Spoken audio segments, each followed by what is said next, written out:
is a player who can command the court with his presence alone. An intimidating force in the middle. Blocked again by Ewing. He blocked twice. Oh, man. He's able to carry his team on his broad shoulders. Patrick Ewing taking charge. From the moment he entered the NBA, Patrick Ewing has been hailed as the franchise.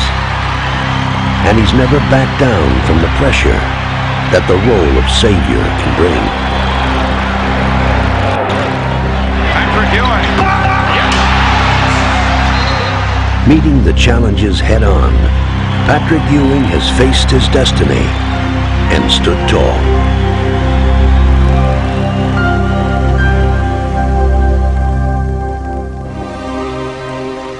Though Patrick is celebrated as one of the world's premier players, he remains to many somewhat of a mystery. A superstar who is hidden behind his forbidding game face.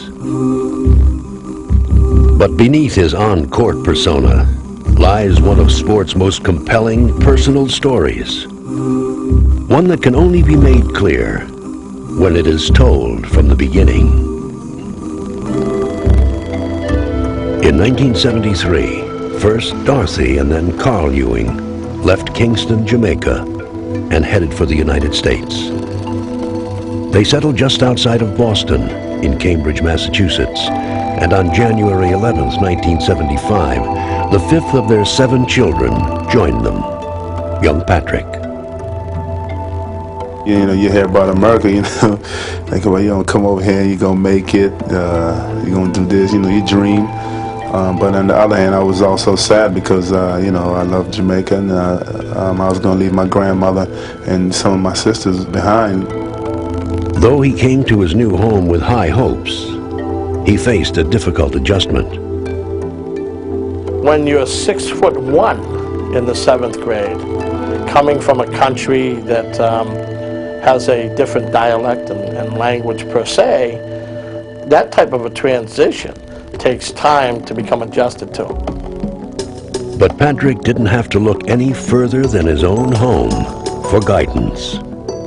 Patrick's mother wanted her family to come to America and live here, so she worked to make it possible. She worked at the Mass General Hospital day and night. So I think the kids, Patrick being one of them, learned that if you want something, you had to work. Following his mother's lead, Patrick attacked his schoolwork with that same determination. When a teacher explained something and he did not understand the answer, he raised his hand. And he would say, "Would you repeat that, please?" You would repeat it. If Patrick didn't understand it the second time, he would raise his hand and say, "Would you repeat that, please?" And once Patrick stopped raising his hand, he knew what you were trying to teach him. And you never had to worry about teaching him that again. But while Patrick pursued his academic goals, his destiny pursued him. You know, there's a park across the street from my house, and I was watching these guys playing, and they asked me if I wanted to play. And I said, you know, sure, but I don't know how to play. But they said it was okay because they just needed an extra body, so I played. I liked it. I mean, it was hard, it was rough at first. That's when they really started teasing me because I was so tall they couldn't play that well. I think at first he was somewhat frustrated, but once he started to see a little improvement, he wanted a lot of improvement.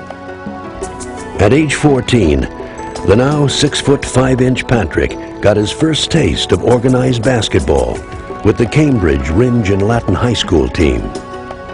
The one thing you knew is that once he stepped through the doors to practice, you were going to get 110% out of him every single day. I mean, he never ever had a bad practice when it came to how hard he worked. By 10th grade, Patrick had grown to almost 7 feet tall, and armed with his hard-earned skills, he now became a dominant player.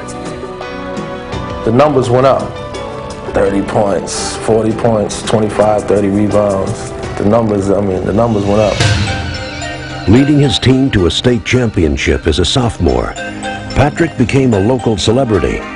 But with his fame came jealousy. You used to read in the paper all the times, the kids would say, hey, it's not fair, you have Patrick Ewing. Well, they were right. Patrick Ewing was so far and above better than these other players. And there was a lot of animosity in the city because of it. There was a lot of bad feelings. When you're tall and black, you know, you're a target, and you're a pretty big target. Without warning, Patrick found himself the object of vicious taunting. They was holding up signs, Pat, you can't read. It was crazy. Going to some of the gymnasiums and hearing the words that were used, and I hate the word nigger, and it was used at some point. All those things, I think, really hurt Pat. At first, Patrick reacted as most young men would. You know, you got to stand up for your right. You know, when people see you doing that, then they'll leave you alone. But as he saw that the jeers would not go away, he responded with a wisdom beyond his years. What I've watched Patrick do is to adjust to difficult conditions and then face them, which is what good leaders do. I think basketball gave him the opportunity to release a lot of his tension and frustration. So eventually what he did was he took it out on everybody he played against. Oh, we loved it. I mean, we love going to other places, you know, people booing you. You know, you thrive off that. You know, make you want to beat the other team even harder. Patrick would lead his team to an incredible 77-1 record and 3 consecutive state championships. He was now known as the nation's top high school player, and he was hotly recruited by every major college, including those in his hometown of Boston. Some of those people that maybe were booing him and yelling things at him before suddenly thought, well, hey, this would be pretty cool if we can get Patrick Ewing to play in Boston. Everywhere Patrick went, he felt the pressure to play at home.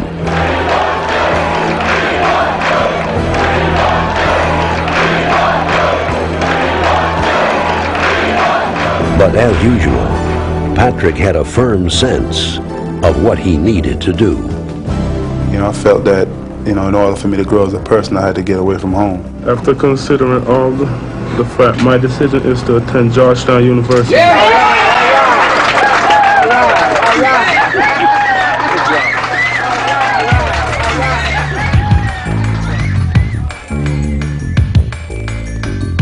In Washington, D.C.'s Georgetown University, Patrick found the perfect place to pursue his goals. And in Coach John Thompson, he found the ideal mentor to help him. I can remember the day he came in, and you know, I was just sitting there mesmerized. You know, my mouth was a gateway of my eye. You know, the way he spoke, he was a very good speaker, very articulate, and you know, it was a center. A former NBA player, Thompson was the ideal coach for Patrick. He would instantly install him as the centerpiece of his team, and though just a freshman, Patrick eagerly shouldered the burden. Send it in, Patrick. Blocked by Ewing. Amazing. Here's another one. Another block by Ewing. Double team baseline gets it off to Ewing. We're 2. It didn't take Patrick long to reward Coach Thompson's faith as he quickly grew into his role. When he came to Georgetown, not only did he lead by word, he also led by example, by his work ethic. Every time he walked out on the floor, whether it was the practice floor or whether it was the game floor, he always came to work hard and always came to play. The Hoyas would follow their young leader all the way to the NCAA Finals, where they would face North Carolina and college basketball's most talented trio, featuring Sam Perkins, James Worthy, and Michael Jordan.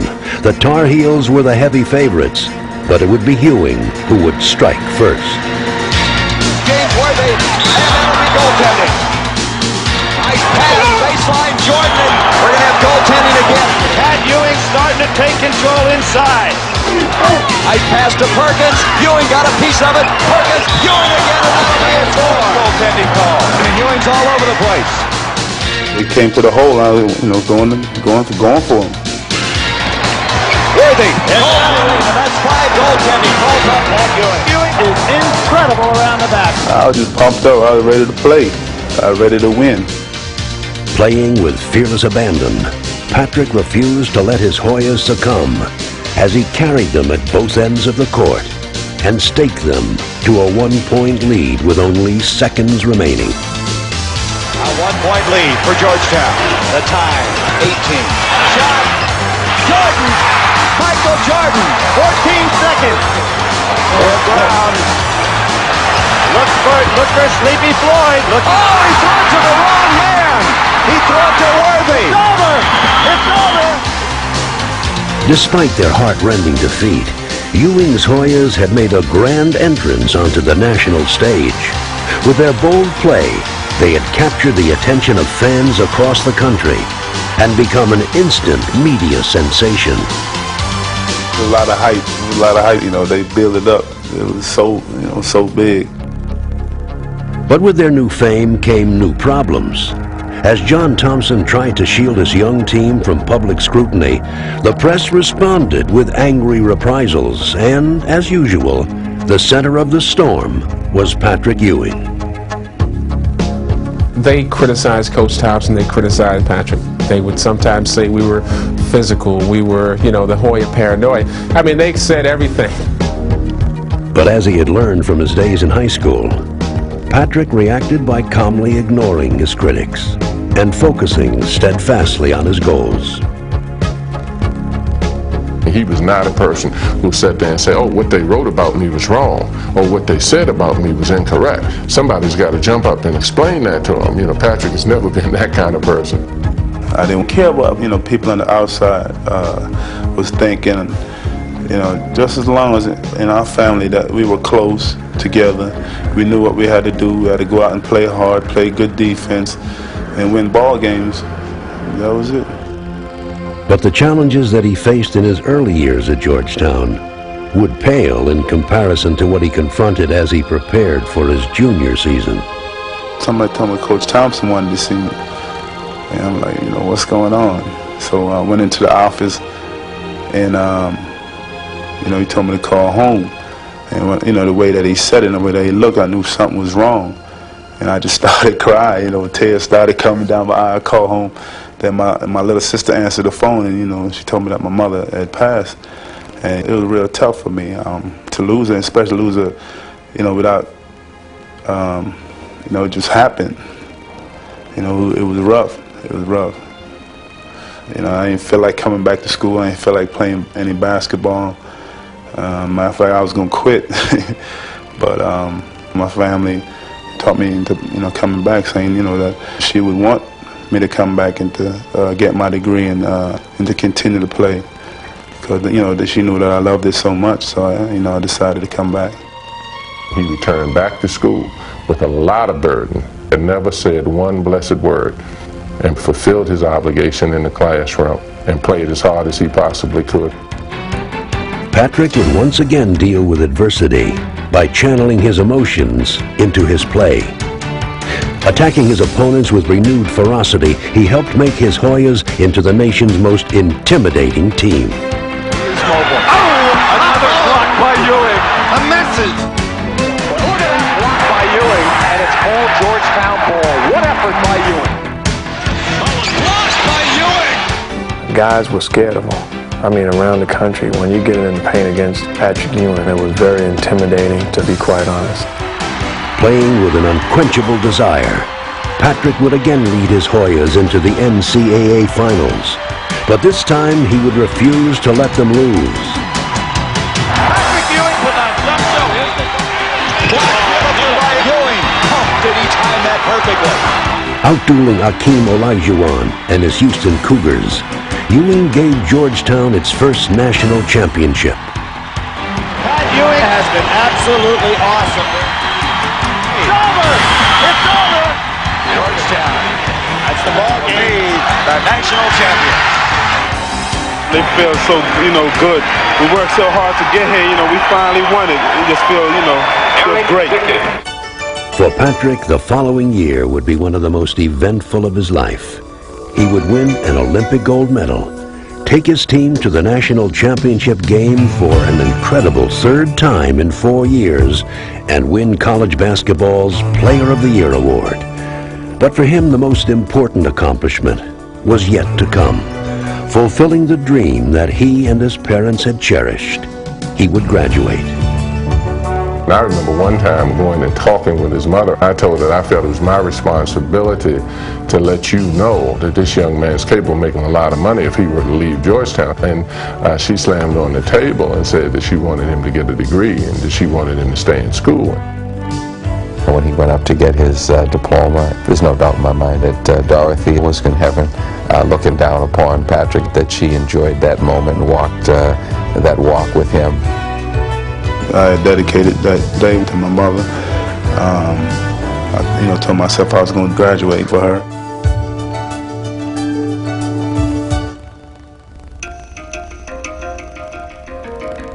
Ewing's stellar career had made him college basketball's most celebrated player.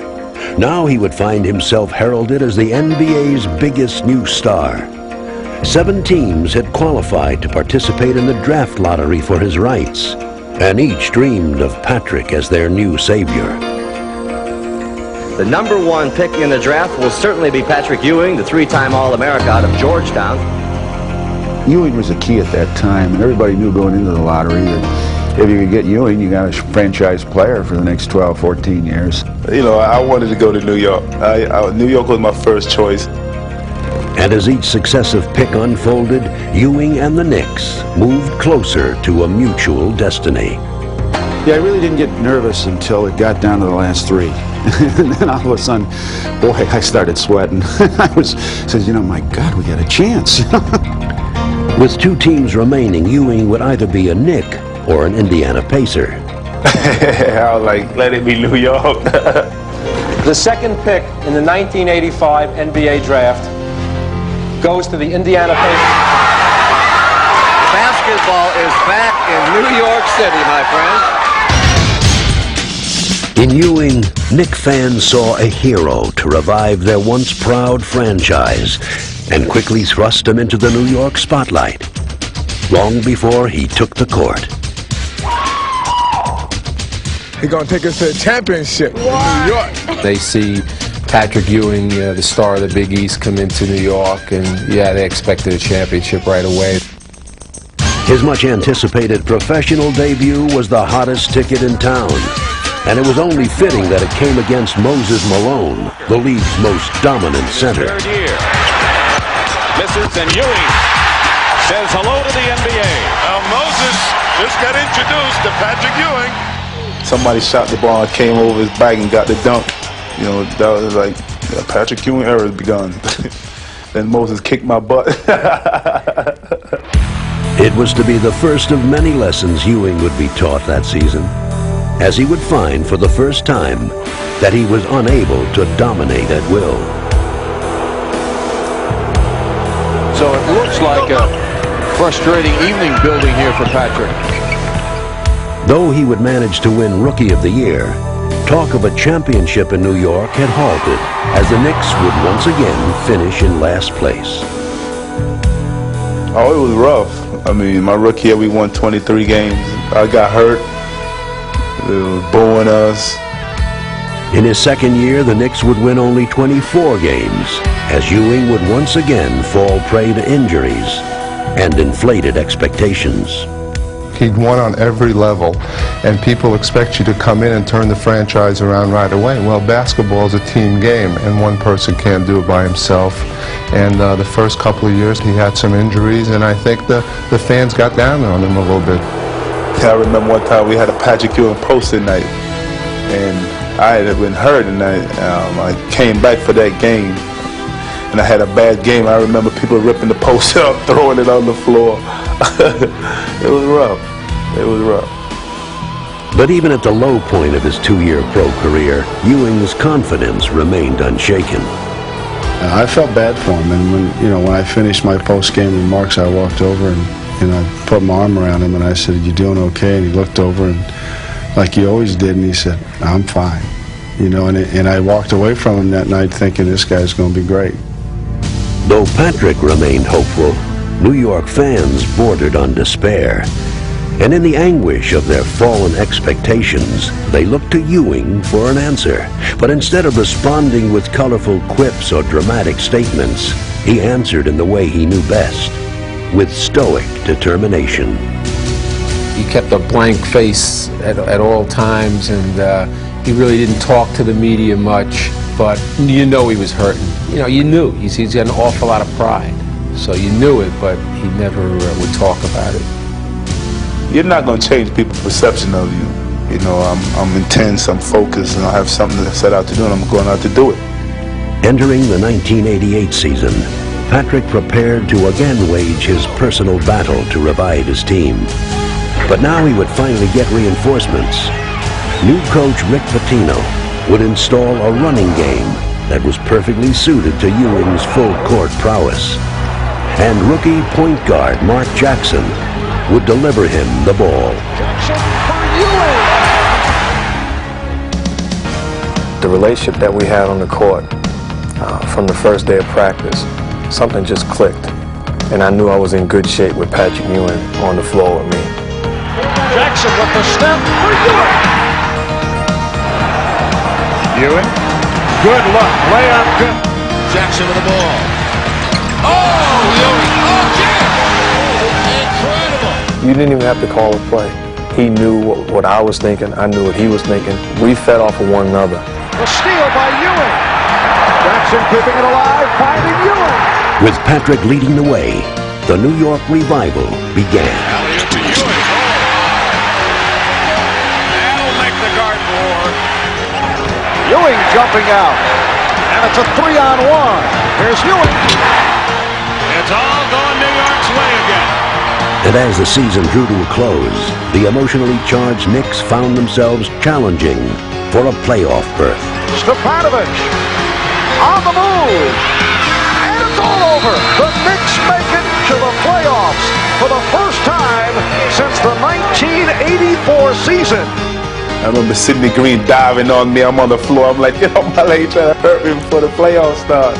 Though New York would lose to a veteran Boston Celtic team, Patrick made the most of his playoff debut and was determined that it was only the start of things to come. He knew he was the man, and he knew sooner or later that with the right situation, with the right players around him, it would happen, you know, and the Knicks got the right people around him, and things started rolling again. Building on his postseason performance, Ewing continued to elevate his team and his game. And now Ewing is turning it on. Rebound Ewing. Would you say Ewing's had an effect? He is controlling the game. Ewing, not the shot you want, but he hits it. Patrick Ewing has hit the 40-point plateau. Behind Patrick's inspired play, his Knicks set a new standard for home court dominance. They got the record. 21 straight home victories. You know, we're going down in the record book as one of the best teams that ever played at Madison Square Garden. And for the first time in 5 years, Patrick gave New York a taste of playoff success. The Knicks have swept the 76ers. They have reached the East semifinals for the first time since back in 83-84. Patrick became the Knicks, pretty much. He was our go-to guy. He was our franchise guy. Patrick not likely to shoot it. Oh, there! Whoa! Though Stu Jackson took over for Rick Pitino in the 1990 season, Ewing didn't miss a beat. He would be voted the All-Star Team's starting center. At center, making his first start in 4 All-Star appearances from the New York Knicks, Patrick Ewing. And while Patrick had always been known as a dominant defender, Inside the number, Jackson for Ewing. he would now take his place among the league's top scorers, averaging almost 29 points a game. He's getting the whole package. He's got everything going. And fittingly, Boston Garden would be the scene of one of Patrick's most dominant performances. With the Knicks down 2 games to the Celtics and facing playoff elimination, Ewing led one of the most stirring comebacks in playoff history. Threw it away. 1 second. Ewing. My, gotta know something when that happens. That's an omen. It was great. I remember coming off the court. You know, I had a lot of friends and family at the game. pointing at them up in the stands. Like, yeah, I told you we was going to do it. It was great. Entering the 1991 season, the Knicks seemed capable of challenging the NBA's elite. And Ewing, beginning his 6th year as a pro, looked forward to completing New York's transformation into a championship contender. But as the season began, the Knicks inexplicably struggled. Oh, what a ridiculous shot. Stu Jackson would be fired 15 games into the season and be replaced by John McLeod. But changing coaches would not prove to be the answer, as the Knicks suffered their first losing season in 3 years, and an embarrassing playoff blowout to the Chicago Bulls. A facial, this one, right at Patrick Ewing. The year would prove especially difficult for Ewing, who in the prime of his career found himself farther away than ever from a championship. Oh, it was rough. It was rough. I mean, we thought that, you know, we were going to, go far that year. But, we didn't. To complicate matters, the front office was changing once again. This time, the Knicks' revolving door let in Ernie Grunfeld and Dave Checketts, and Ewing wondered whether the team would ever provide him with a stable foundation. Talk that summer was not going to do much with Patrick. We had to show him some action. The New York Knicks are very proud to announce today the appointment of Pat Riley as head coach of the New York Knicks. Having coached the Lakers to 5 championships, Pat Riley brought with him an impressive resume of success. But Ewing remained skeptical. I can recall my first meeting with Patrick in Washington, and he asked me, he said, why do you think you're going to make it any different? He said, you're just one of 6 coaches they've had here in 5 years, and they've all come in and they've all probably said the same thing that you're about to say to me. I said, you might be right. I said, the only thing that I have that I can bring is credibility. Remaking the team in Patrick's image, the Knicks added players who matched his fiery intensity. We really felt like if we built around him, we can get to where we want to go, and that's to win a championship. We brought some players around him, and we really made Patrick the focus of our ball club. He had it knocked away. Nice play by McDaniel. Ewing from Stone. Across the middle. The mailman. Flash swatted out of bounds by Patrick Ewing. There's Patrick again. Mason helping out. Jackson with the steal. In on Dumar. Drop for Ewing. The 1992 Knicks would execute a dramatic turnaround. Displaying their new intensity, they would win 51 games and enter the postseason with renewed confidence. Their first playoff test would come against the Detroit Pistons, once the league's most feared defenders, but now Ewing would dominate, leading New York to an emotional 5-game victory. A celebration has begun here at Madison Square Garden. Having dispatched Detroit, the Knicks took aim at dethroning the defending champion Bulls. Only 1 year ago, Chicago had humiliated New York in a 3-game sweep. But now, as Game 1 began, Ewing was determined that this year would be different. Here's Pippen with the snap. Rejected by Ewing. McDaniel fires. And Ewing with the rebound put it in. Patrick Ewing is playing big, way above the rim tonight. He is possessed right now to go get every rebound. Almost single-handedly claiming Game 1 for New York, Ewing served Chicago notice that they were in for the fight of their lives. But we just have to go out and get the job done. And the way we're playing right now, if we continue to play this way, we can't be beat. They don't have anyone who can stop Patrick Ewing, and that's the key.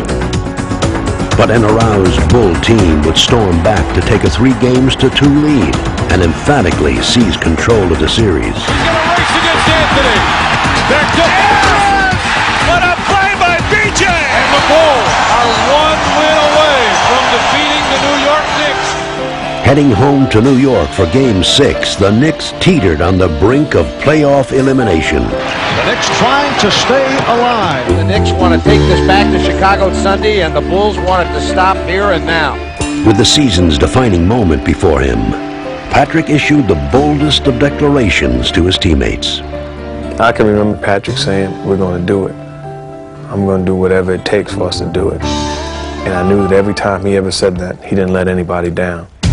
And as the contest began, Patrick would try valiantly to keep his promise. Pippen with the spin, rejected. Playing with unrelenting determination, Ewing dominated inside and gave the Knicks an 8-point halftime lead. Jackson gives it up. Ewing. Oh, what a play! But late in the third quarter, with Chicago mounting a rally, disaster struck. Ewing from way out. Knicks not getting good shots now. Ewing is hurt. Ewing is down. And Pippen has tied the game at 61. Ewing slow to get up. Left ankle. Patrick was hurt. He went down. It obviously was a bad sprain. Now Patrick Ewing stumbling his way to the bench. With Ewing sidelined, the Knicks' prospects of sending the series back to Chicago seemed to vanish. But with the season slipping away before his eyes, Patrick would not sit idly by and watch. I remember him walking from the bench to the score clock, and I'm turning around looking at him coming back in. As soon as he started walking on the court, I started screaming at him and telling him that they can't stop you. They can't stop you.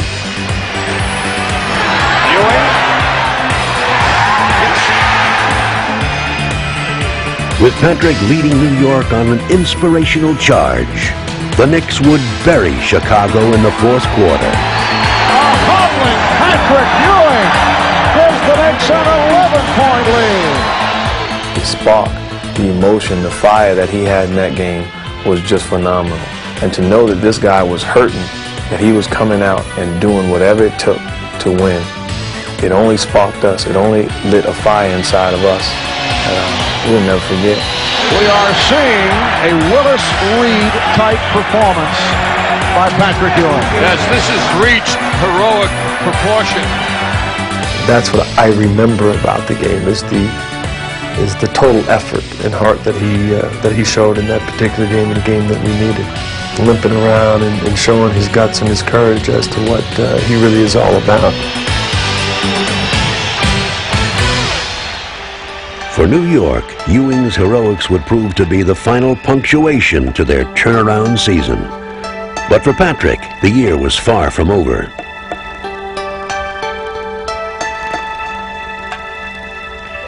He had been chosen to take part in his second Olympics, this time as a member of the fabled Dream Team.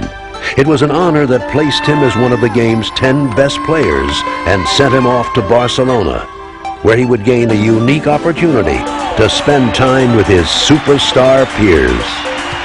With all these stars on the team, if it comes down to the last shot, who's going to take the shot? Me.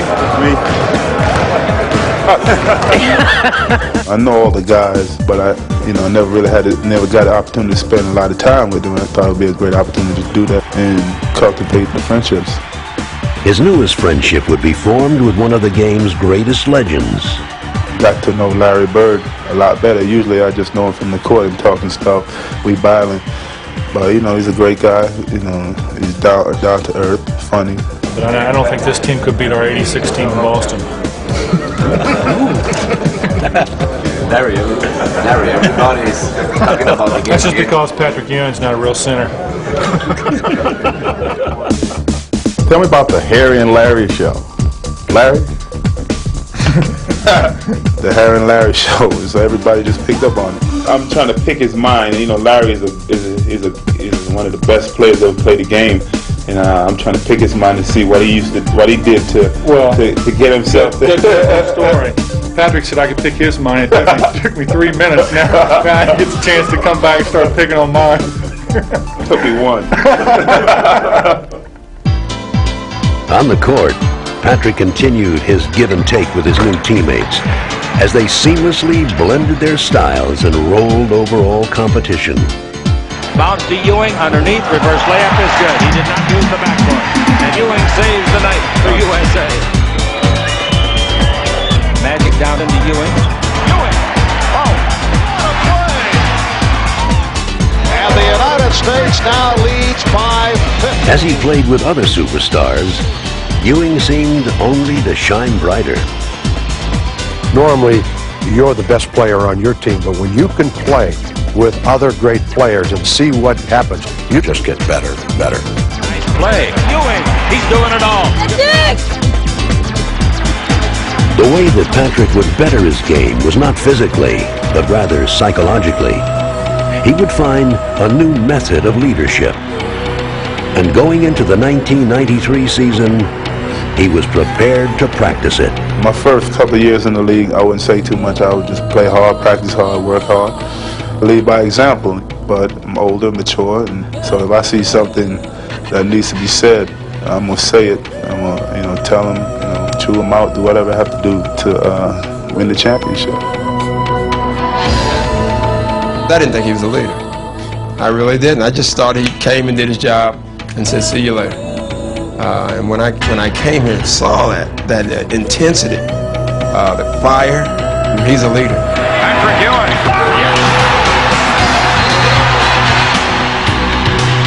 Rejected by Ewing. Patrick Ewing is answering the call defensively. If you're the Knicks, you go right to Patrick Ewing. Starks to Ewing for the slam. Patrick Ewing threw that one down with authority. This season would see Patrick lead his Knicks to the best record in the East, with 60 wins. He would help them garner a second straight Atlantic Division title. And in the process, he would convince many around the league that he was the NBA's best player.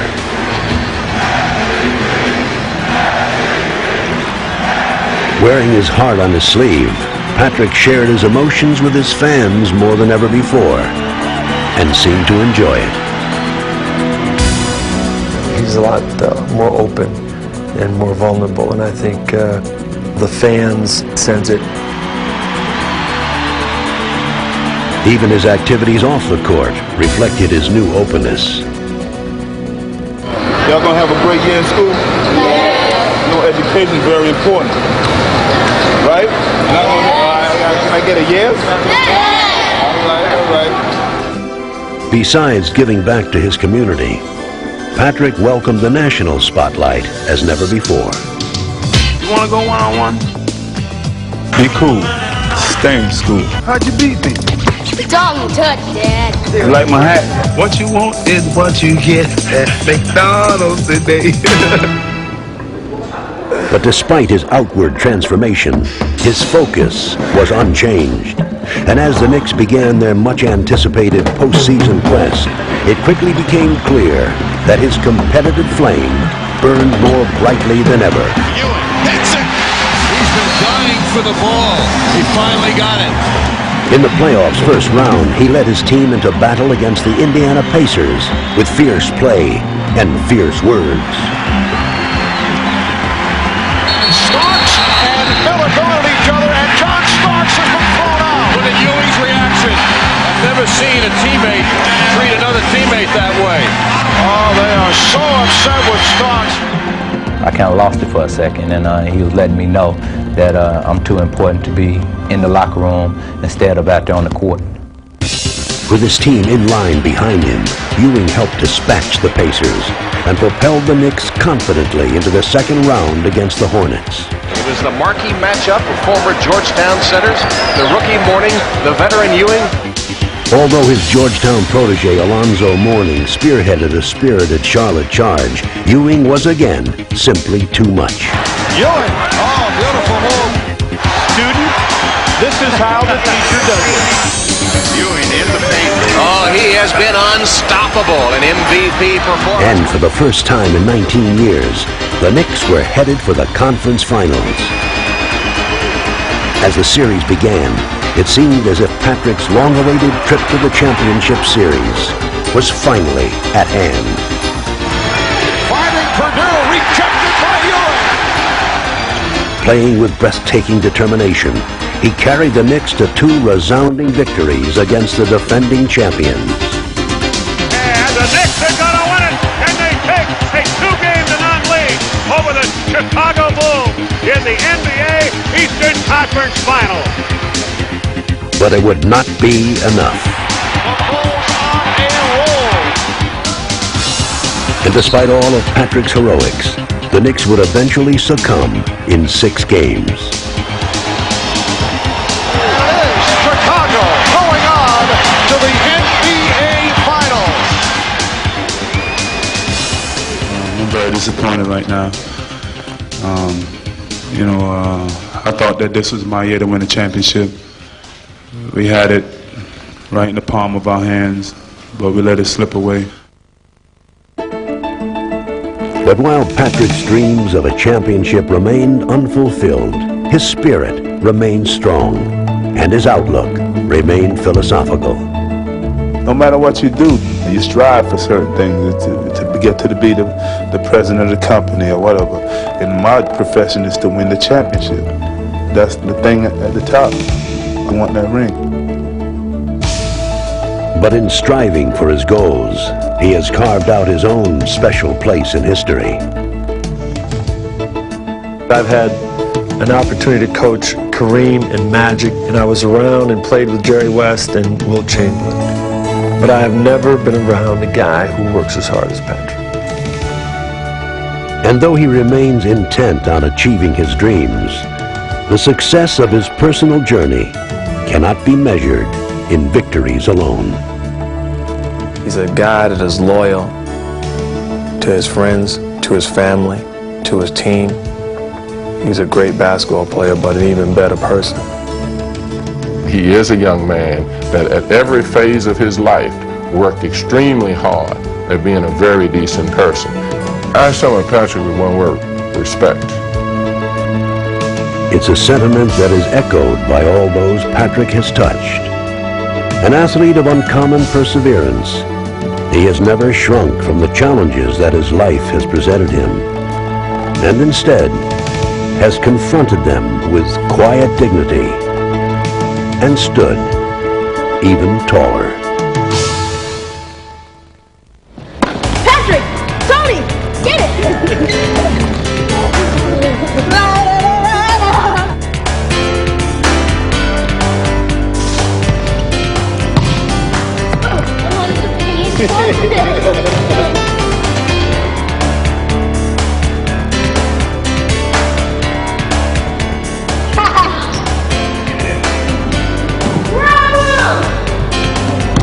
Kicking his butt.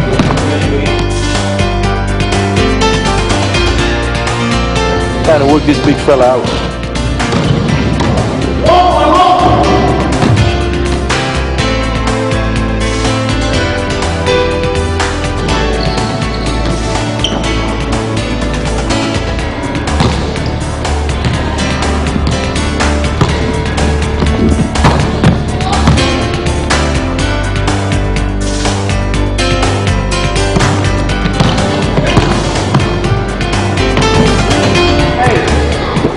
That on the group.